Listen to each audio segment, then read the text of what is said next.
now, guys? Raoul TV, Team R4UL, your favourite YouTube mechanic, back again. And what we're doing this time around is I've got a Seat Arona on a 2022 plate, 72 plate that is, and we're going to go ahead and replace the rear brake pads and brake discs, or brake rotors if you're in America, right? Okay, so it's a manual handbrake. I thought it was an electric handbrake on the 72 plate Seat. I thought it would be an electric handbrake, but it is a manual handbrake, normal handbrake.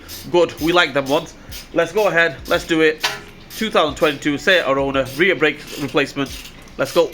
Alright guys, first things first, we're going to go ahead and take the wheels off. I'm going to crack the wheels on the floor. That's best practice, because just say you send the car up, or if you jack it up and then your gun's not powerful enough, then you have to send it back down. So while it's on the floor, just crack the 17mm bolts, wheel bolts, and then the gun should take it off nice and easy. My gun is like Terminator, this one here, okay? So it'll take it off no matter what, okay? And it's got his baby brother here now. We've got a new gun here. You look at that, straight from Temu, right? So right, the T1000. That's the T1. Oh no, that's the T800. Okay, and the T1000. I'm just, what's man talking about? Let's get on with this job. Let's go.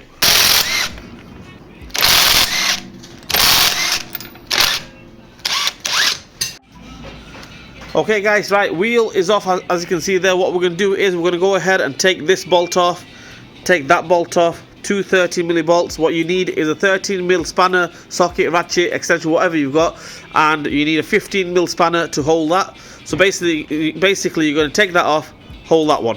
Okay, same on the top as well. Take that off, hold that one. Right, let's go. Right, okay. So as you can do a ratchet, socket, but I'm going to show you guys with the normal spanners. As you can see there, get a 15mm spanner in there, 13mm spanner on the edge here, on the outer one. And just counterclockwise, anti-clockwise, take it off.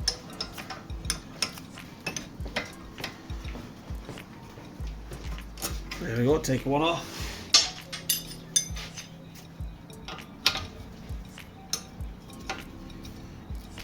Same with this one as well, take the top one off. I mean, with the ratchet it will be a lot easier, a lot quicker, but this way you guys can see it properly. With the ratchet it'll make it look too easy. Or electric ratchet like I normally do. Hey, talking about electric ratchet, I've got a brand new electric ratchet. Yes. Okay guys, so as you can see, this bolt is off, that bolt is off as well. Make sure the handbrake is off as well. Just forgot to mention that in the beginning. So make sure the handbrake is off. We take the brake fluid cap off as well. So now what we do is get a flat screwdriver and just pry this off. The brake pad falls off as well at the same time. Don't worry about that. Take the brake pads off. The brake pads are not too bad. Somebody's replaced the brake pad in the past, but the discs are absolutely knackered. The rotors are knackered basically on the outside. So anyway, on these, I'm going to show you guys a little trick. You do not need to take the caliper hanging bracket off or anything, okay? All we do is, I'll show you. Okay, all we do is we go ahead and take that little Torx off, Torx 30 off. Okay, take that off, give the disc a little hit, loosen it up, and the disc should just come straight off. It just, one of them. Okay, so yeah, just bear with me, I'll show you guys. Okay, so you get yourself a Torx 30, one of them. Put it on there. Get yourself a gun, or if you want to, I normally chisel these off and then, you know, take it off with a screwdriver or whatever. So there we go.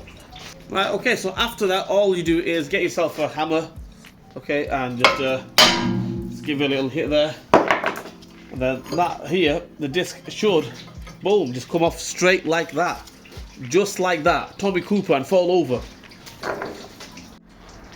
Okay, so after we've taken all that off, we'll do a little bit of prep. All you do is just get, I mean, you don't have to if you don't want to, okay? If it's nice and clean, just leave it, just put some grease and what have you. So,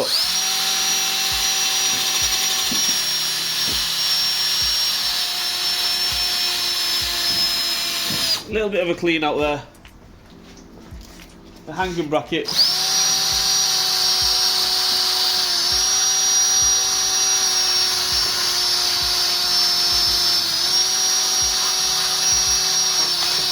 just give it a little clean out there. Get some brake cleaner.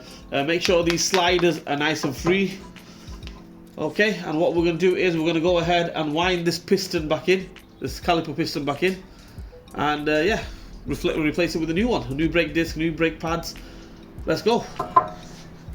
Okay guys, so as for this next bit, what I normally do is, I'll be straight up honest with you, I just wind it back in. Okay, these ones, manual handbrake. If it was the electric handbrake, you disengage it with the software and these just push in, okay? But because it's a manual or normal handbrake, we have to wind it back in. So what we do is, as you can see here, somebody's already had a go at it and the rubber and everything's all over the show. So what I normally do is, because when you try to wind it in, the rubbers get, obviously rubber gets dry, okay, and it gets caught on the piston and it does that. Yeah, it gets caught on the piston and it folds up and everything, and it just doesn't look nice. So what you do is, what I normally do is, I just get my screwdriver in there, underneath the rubber, that is, just like that. Okay, get some double D40 and just spray some all over the rubber. So what that's going to do is, now when we wind it in, it'll slide on the rubber and it'll go in nicely. Let's find the right end for it. You need the brake wind back tool. Okay, that's what you need, the brake wind back tool.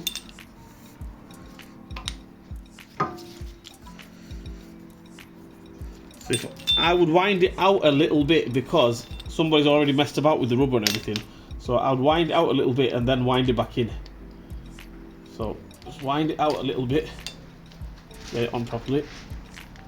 So as you can see there, the rubber is coming back to its original shape. Okay, just drop the socket, so don't worry about that.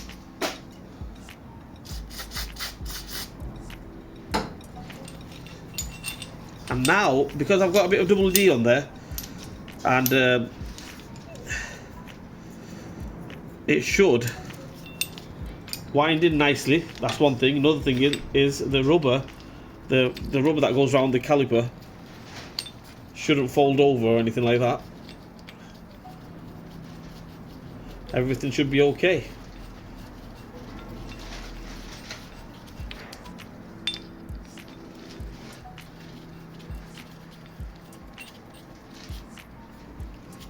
Okay, so as you can see now, if I do that, the rubber stays in place.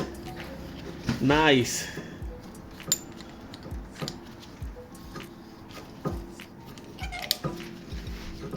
No messing about. Going in nice and easy. Everything is good. I'll do a close-up of it so you guys can see what I mean.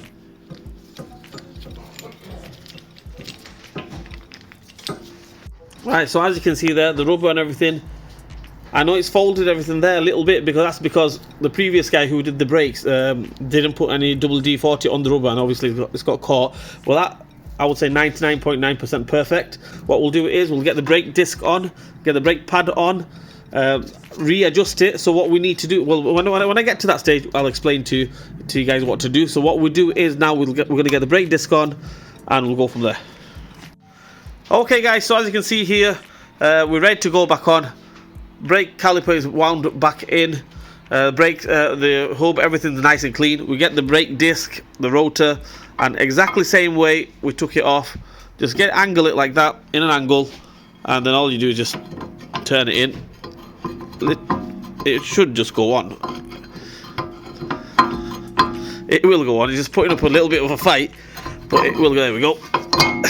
If I got both hands onto it, I would have done it nice and easy. I'm trying to hold the camera with one hand and, you know, get the disc on with the other hand. So anyway, we're going to line this up with the little screw hole. The Torx.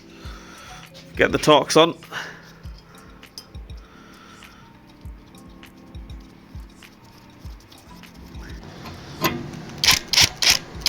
Right, okay, so what we're going to do next is we're going to get, obviously we've got the disc on there, the rotor is on.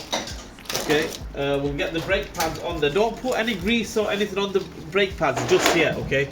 So what we'll do is, we'll get the pads on, make sure they are nice and free, you don't want them sticking.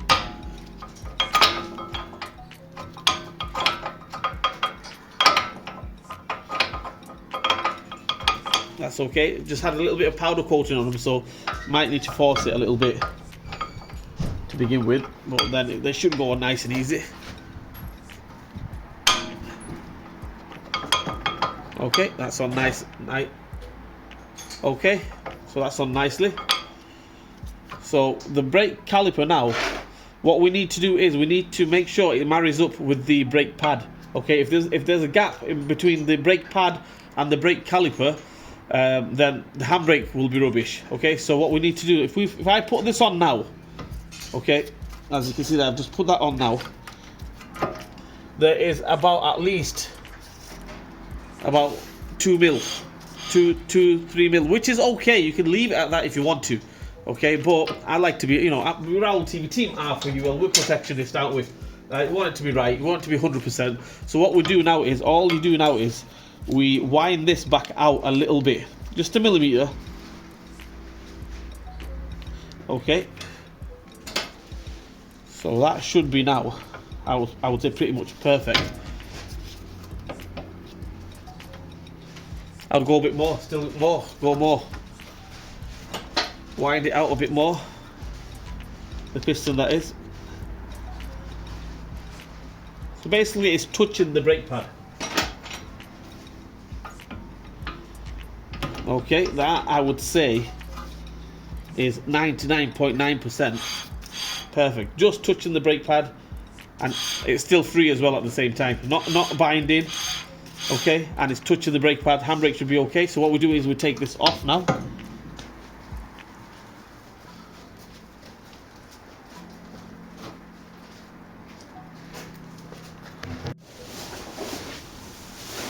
What you could do if you want to, this is entirely up to you. If you want, you could just put the caliper back on, put the wheel back on, tighten up on the caliper, all job done and dusted. But ceramic brake grease, I think that's the best one. Granville ceramic brake grease. Put that on it, just on the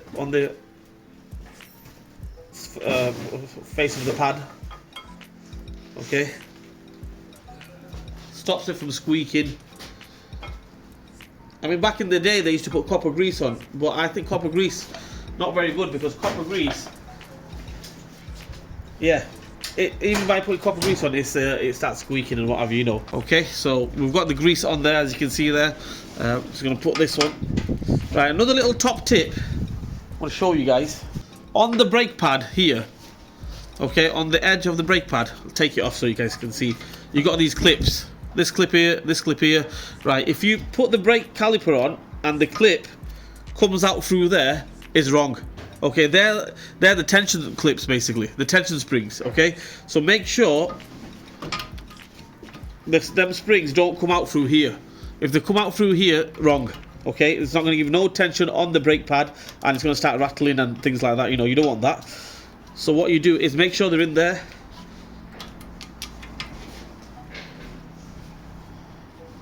That's it, we've got the 2 bolts back on. We're going to tighten up on the 2 bolts. And that's it, put the wheel on. Job done. So basically now we'll just tighten up on these 2 bolts.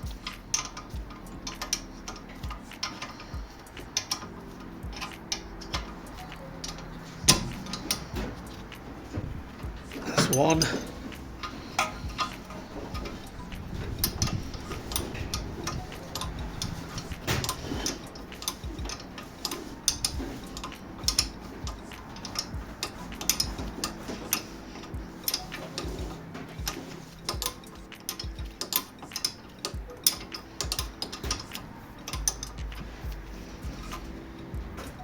That's 2. Make sure it's still free. Perfect. Get the wheel back on, and that's it. Job done. Right guys, so that's it. All done and dusted, as you can see there. Nice, all done. What we do is make sure you put the brake fluid cap back on. Make sure you pump the brakes before you take it out on a test drive, because last thing you want is you don't pump the brakes, okay, and you go out on a test drive, you hit the brakes for the first time, you have no brakes, okay, for the first few 1-2 hits on the brakes, you'll have no brakes at all. So make sure you pump the brakes, make sure you put the handbrake on and everything, and that's it, you're good to go. Anyway guys, I hope this video helps you guys out. If it didn't help you guys out, I'm sorry, trying my best. Please like, share and subscribe to my channel. Hit the bell button for me, leave a comment in the comment section. Raul TV, Team R4UL. We'll see you guys on the next one.